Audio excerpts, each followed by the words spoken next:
My name's David, and the Chronological Bible Reading for September 23rd is the book of Esther, chapters 1 through 5. King Ahasuerus displayed the wealth of his kingdom in magnificent splendor for 180 days, and he made sure drinks were arrayed in gold goblets and royal wine flowed freely. It seems he wanted nothing to come in between his guests having a good time that was all centered around how rich and fortunate he was to have the things he had. Perhaps his most prized possession was his wife, because at the culmination of the feast, when he was happy with wine, he summoned Queen Vashti to enter his party and parade herself around in front of all of his drunken friends so that he could show off to them how beautiful she was. She was having her own party and wanted nothing to do with that, but that enraged him, so he banished her from his presence. He also decided to make an example of her, and it cost her the role of being queen, but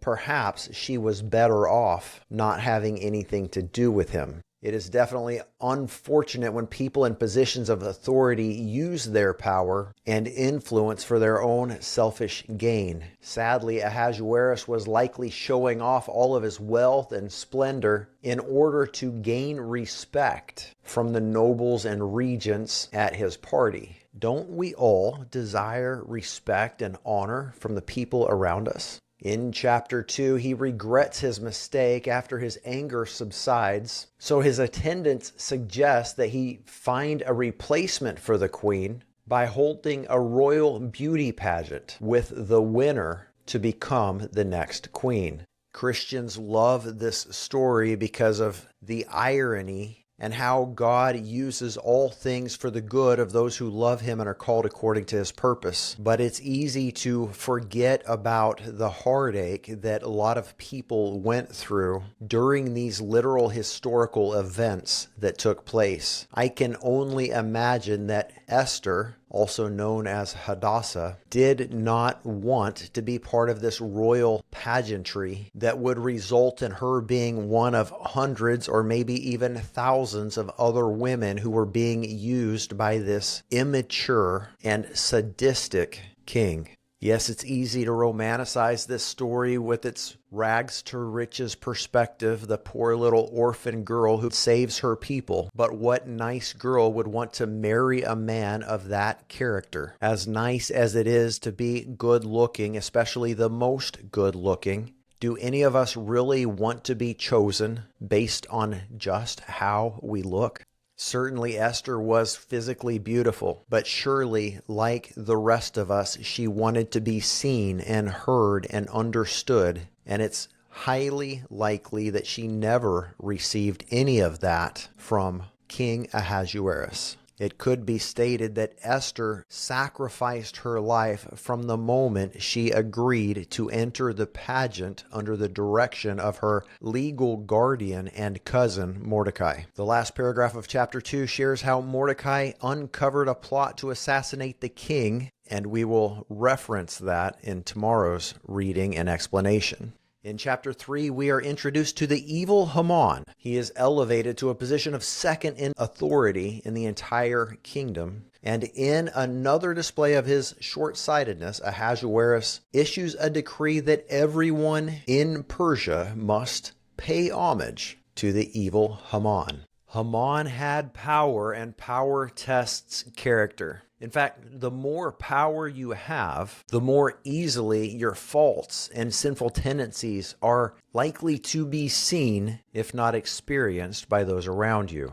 The bigger your stage, the more people to watch you fall. A lot of people want to be promoted from their current station in life, but perhaps them being stuck where they are is actually God's protection from going to a place that's only going to lead to their fall. For anyone who desires promotion, work on character first, and then allow God to elevate you to where He wants you. In chapter 4, Haman's plot to kill all the Jews is made known, and there's weeping and mourning and fasting all over the kingdom. Mordecai requests that Esther make a plea to the king on behalf of her people, and she is rightly afraid because he could put her to death just for approaching him without an invite. Mordecai responds to Queen Esther, "If you keep silent at this time, relief and deliverance will come to the Jewish people from another place, but you and your father's family will be destroyed. Perhaps the very reason you were elevated to this royal position was for such a time as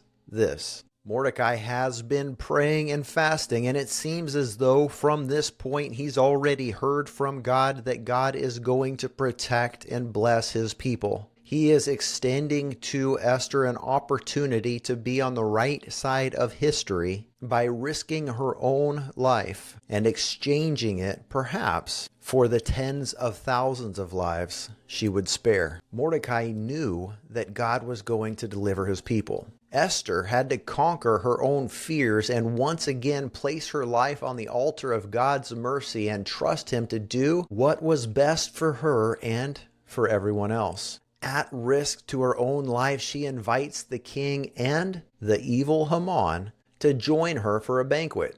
Haman goes home in such high spirits, bragging about his royal position and how he was chosen to attend that dinner and no one else was. Of course, he doesn't know that Esther is Jewish, and his desire to wipe out all the Jews would also be a threat to the king's very own wife. And just like someone who is full of evil and contempt and hatred for all that is right, someone like Haman is so focused on getting what he wants and exalting himself that even though he was in high spirits for being chosen to hang out with the king and queen all by himself, he still can't enjoy it because outside he sees Mordecai, whom he hates because Mordecai refuses to bow down to him. As he's complaining to his wife and the nobles in his household, they advise him